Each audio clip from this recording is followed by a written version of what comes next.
Morning, guys. So the rear end is lowered. Took it off the trailer, brought it up in the garage.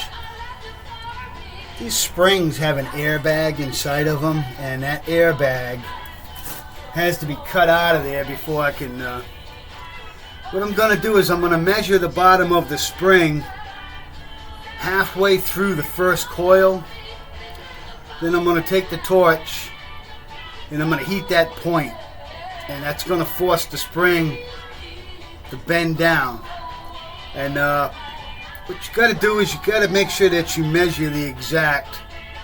And then once it gets down on the ground, I'll do a double check on the measurement. Sometimes you have to fine tune it, but all you do is just go a little bit forward and heat a little more. It's not. But usually if you do a good job measuring from the very end of the spring where it touches down on the lower control arm out onto the coil, it's going to bring me out somewhere out here to somewhere over in that area. So that first coil is going to, about half of it is going to just lay down. Coffee break.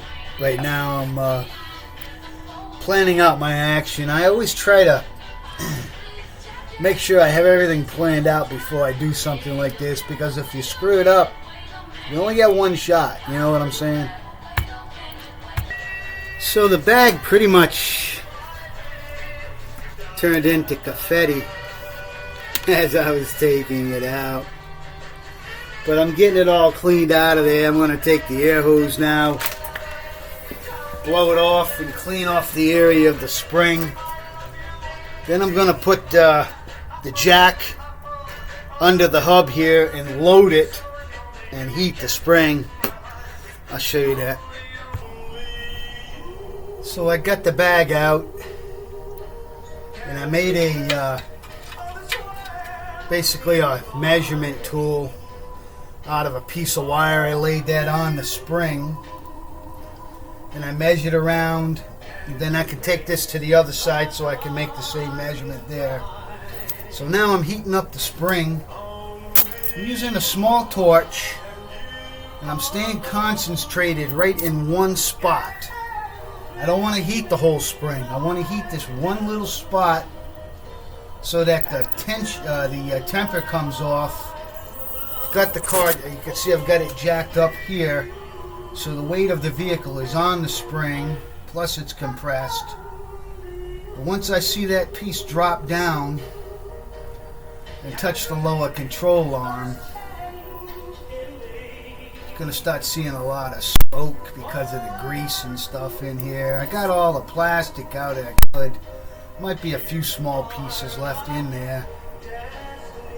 Yeah, there goes the plastic lighting up. Oh, there she went. There she went. She's starting to compress. I want to let it go all the way down. Give it a little more heat. A little bit more. Ooh, that plastic is terrible. There's a couple little specks of plastic down in the bottom. Whew. Yep, that seems to have it. You might have noticed that it went right down like that. So I'm thinking I probably just took at least an inch and a half, 2 inches out. Good thing I didn't smush my light. There's a safe way to do this. You don't want to lay under the car while you're doing this without having it supported, I can tell you that. But what happened was it came down and it touched the jack stand. His jack stand's under the upper part of by the frame where the control arm connects. So it's September 1st. After I took this off the trailer and drove it in the garage, what a difference. See the wheel well now. The tire is in the wheel well. Before there was, 5 inches, 4 inches above the tire. So when I lower in the rear, it's going to work out fine. I think it's going to give it. And it also, right now it's on a level, even though I got the front end jacked up. But once I finish lowering the front end, it's going to give it just that little bit of rake forward. But I'm not going so low that I'm going to drive out of here and drag on every, pothole or they actually put humps in the roads here called speed bumps. And If you're too low, you can't get over it. Your tranny drags in the middle or your exhaust or something. Don't want that. Al from Rusty, Rhode Island. Going to be going out to the junkyard in a little bit. Waiting on the girlfriend to come. I can't take my dog out there. Lucky has to stay here. So I got to have a doggy sitter. Talk to you later, guys.